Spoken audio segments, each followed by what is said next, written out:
Hey guys, and welcome back, and in today's video we'll be looking at how we can configure a Spring Cloud config server in order to serve configuration to a requesting client. Now a Spring Cloud config server supports quite many backends such as an S3 bucket, a HashiCorp Vault and Git repo also. In today's video we'll be looking at how we can integrate a Git repo and then organize all of our configurations on a GitHub repo. So with this, let's get started. So let's start with start.spring.io. Now here I'm going to create a project with group ID Amrut Prabhu, and then I'm going to create a Spring Cloud config server. Okay, and I'm going to use Java 17 because yes, Java 17 is out there, and the most important thing is the dependency. So what I'm going to do is I'm going to add here Spring Cloud server. So in this you have the config client and you have the config server. So I'm going to include the config server now, and that's it. This is the only dependency that I'll require right now. So I'm going to generate the project, and I have already created that particular project and I have the code with me here. Now let's look inside it. So I just have a main class here to run this particular application. Now the main thing about the Spring Cloud config server is that we just need to configure certain properties in the properties file. So let's go there. Now if you see here, I have this server port here just to define where the server will start running on, and I'm setting it at 4x8, and then I'm going to give one of the configuration here. So this is just a basic configuration that I can give. So I have this server git URL in which I'm going to set the URL on which the configurations have been saved on the GitHub repo. So this is the default repo on which my configurations would be available, but I can then customize this further. So you have this particular repo section under which I have put in two more repos. One is a staging property repo and one is the prod properties repo. Okay. Now, what are these particular repos right now? Now here I've used the same Git repo as the default one, but the idea is you could use a different Git repo in order to set up different configurations as such. Now just for this particular example, I'm using the same repo everywhere. Now in order to search for the particular configs, there's a particular pattern involved here. Now what is this pattern? So this pattern is actually the requesting client's pattern, that is the requesting client's application name. Let's consider that in this example we have config client is one of the requesting client who wants to fetch a particular config, and it wants to actually fetch a config for the staging environment. So this staging is right now the profile. So the pattern is of the format application name / profile.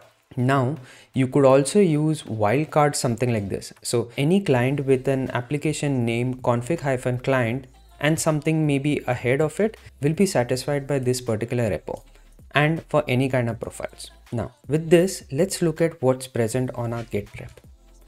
Let me go to the Git repo here, and if you see here, I have this particular configs location with some subdirectories here. I have now arranged it in the format like I have here the application name / the profile, and here only the profile like prod over here, right? Now what I'm going to look at these configurations here. Let's start with the first one. So I have this particular configuration saying that for a requesting client whose name is config-client and the profile is staging, refer to this particular git URL, and the search pattern is of this location. So this is, if you see from here, this comes under the configs-location here. Now if you go to the next one, now if the request comes in for the prod profile, then it will go under configs location, and here we have something like a placeholder. So this is one of the reserved placeholders with which you can modify the search paths in order to set what folder you want to navigate to. So here what will happen is if the request comes in for config-client with the prod profile, then it will search for config / profile. So if you check out the Git repo, we have a folder called as prod under configs location. Now if any request comes in which satisfies this particular pattern, that means config-client and any profile, then we will want to search it under applications/profile. Now this is yet another particular placeholder that I can use in order to set a particular search pattern or the search path. So under configs location, it will search for an application and then it will search for the profile. Now this application actually refers to this particular config client requesting that particular profile. So with this, let's look at the configs on the GitHub repo. So here you can see I have a subfolder called as configs location, which is under yet another folder called as Spring Cloud Server Setup. Now, if I look into these folders, I have an application name / a profile, and I have a config client -dev as one of the configurations. So here I have set a port 7070 for the dev profile. Now I have yet another subfolder which just contains only the prod profile, and this has a prod specific configuration properties. So if I open this, this has server port 9090. And if I look at the one at just under the configs location folder, it has staging property which contains the server port 6060. So these are the various ways that I've organized the particular configurations on Git, and then I'm going to use this GitHub repo in the server so that it can serve the particular configuration based on the request that comes from the client itself. So let's go back to the code. So with this, we have set all the properties that are required in order to make the config server pull configuration based on the request that comes in. Now what we are going to do is we are going to start this particular application. So let me go here and start this application. So the application is running at 8888 port, and now I'm going to call this particular URL. So localhost config client /dev. Now here the config client refers to the application name of the client which is trying to access the particular configuration, and it is requesting for the dev profile. So when I press enter here, as you can see, it is actually fetching the config client -dev application properties from the GitHub repo. For this, you need to make sure that whatever configuration you put on the GitHub repo has to be of the format client application name - the profile name. Now, for example, if the client is requesting for a prod profile, it will actually be something like this. If it's a staging profile, then it will be config client -staging, or the default profile remains without any kind of profile name. Now this is the same thing as how we have in Spring Boot application. So in a Spring Boot application, you have like application - your profile name, right? In this case, it would be actually the application's name, because the Spring Cloud config server supports multiple clients. So in this case, we have to actually specify the name of the client and then the profile of that particular configuration. Now this was the dev profile, right? So according to this particular configuration, it actually matched this one, and it found this particular configuration and returned us this configuration. Now, if you see here, it is returning port 7070. Now, what if you try to request for prod? Now, for prod profile, it actually matched this particular directory. Why?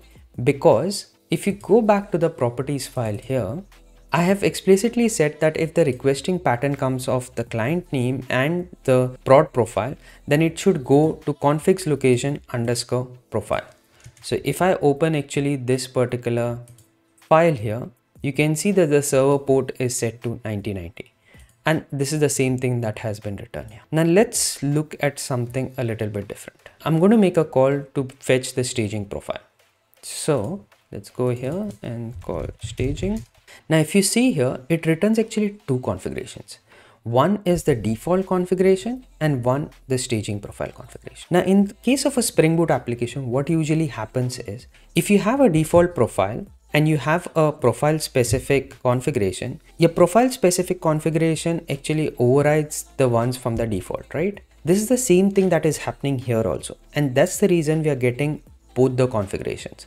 Now, if you see here, the default configuration has port 8181 and the server port has 6060. Now the effective port after this particular configuration pool is going to be 6060. And this is something that we will figure out when we will actually start running a client application. With this, actually, we just completed how actually we're going to configure a Spring Cloud config server. You can specify all your different search patterns here, and you can set the patterns for your requesting clients also. I have used only just one client, but you get the general idea of how actually you can configure this for different clients also.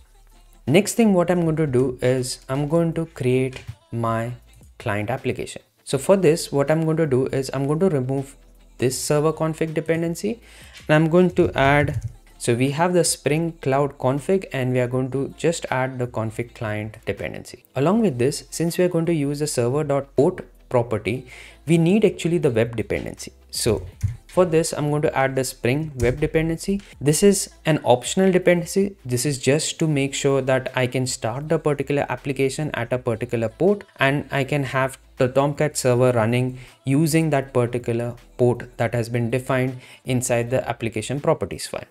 I have this project already generated here, so I'm going to open that one.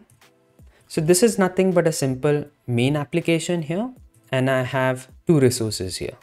Now, if I look at the resources, I have this application, a YAML file, in which I have specified the name of the application, that is a config client, which we were trying to query and test the particular server. And then we need to add this particular configuration here. Now, what does Spring config import stands for? Now, since Spring Cloud 2020, there has been a change with which you need to specify from where your configs are going to be fetched. Since we are going to use actually a config server, we need to specify this particular property here. Now, if you had to use a different provider, say for example, if it had to be a AWS Secrets Manager or a AWS Parameter Store, you would actually specify that here, and then the client would actually fetch the configuration from the respective server. I just specified here only the application name of this particular application, which will actually communicate with the server, but it needs to have the URL to which it has to communicate to, right? So this is actually present inside the Bootstrap YAML file. Now in the Bootstrap YAML file, here I specify the Spring Cloud config URL, and I've set it here to localhost 4x8. So this makes sure that the client will actually communicate with the server, which is running right now at 4x8. With this, let's start the application. As you can see, the client started at port 8080. Let's look at the configuration back again at the server. Now in the server configuration here, if you see here, this particular request is going to match a default profile, right? So if I check here, it's going to match config client /star because there is no default specific particular repo. Now when it tries to look under this particular search pattern, if I go to Git, I see that under the config client, there is only a dev profile. There is no default profile. Hence, right now, if I try to query this particular config server with the dev profile, it actually doesn't return me any kind of properties.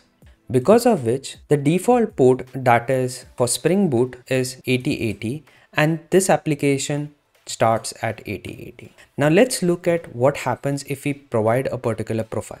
So for this, I'm going to stop the client, open the terminal here and go to Spring Cloud Client Service and set first of all JDK 17 because I'm using JDK 17, and then I'm going to type java-jar a staging profile.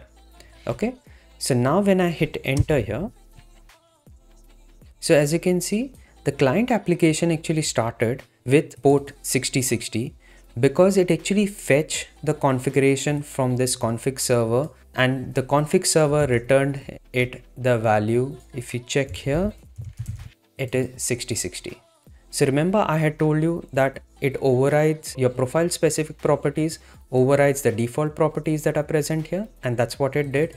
It actually got 6060 and it started the particular server at 6060. Now to check on which particular configuration this particular matched was, it was this configuration. So this is the config server configuration pattern on which it matched and got the particular staging profile configuration. Now let's do the same thing for the prod profile. So let me stop this application and I'm going to specify here prod profile.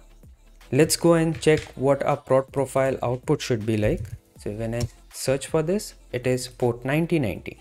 Now why this port 9090 is for the reason that we have this prod folder here which has a port 9090, and in our server configuration we had specified that if there is a prod profile request that comes in, then it should go under the profile subdirectory. Now let's start this particular application. So as you can see, it actually fetched that particular profile configuration from the server and it started at port 9090. So today we saw how we can configure a Spring Cloud config server with a Git repo and then afterwards serve the configurations to a requesting client. Now, if you like this particular video, give it a thumbs up and subscribe to this channel in order to see more such kind of videos. Till then, take care and see you in my next one.